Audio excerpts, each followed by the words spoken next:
Siapa bapak? Siapa yang bapak tuduh atau ini bapak? Nggak ada tuduhan politik karena saja. Ya.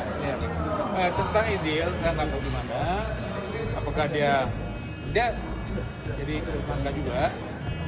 Sebenarnya kasus ini sudah lama sekali.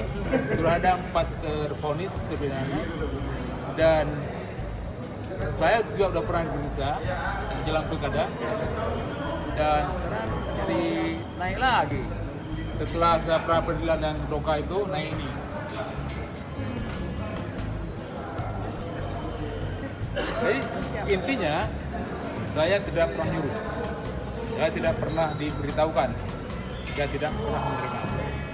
Itu dari pilih siapa? Yakin tidak bersalah ya Pak berarti Pak? Saya yakin bersalah. Dan kayaknya kasusnya bukan ini, ada hal lain. Apa dong Bapak? Politik. Siapa bapak? Siapa yang bapak tuduh atau ini bapak? Nggak ada tuduhan politik karena saja.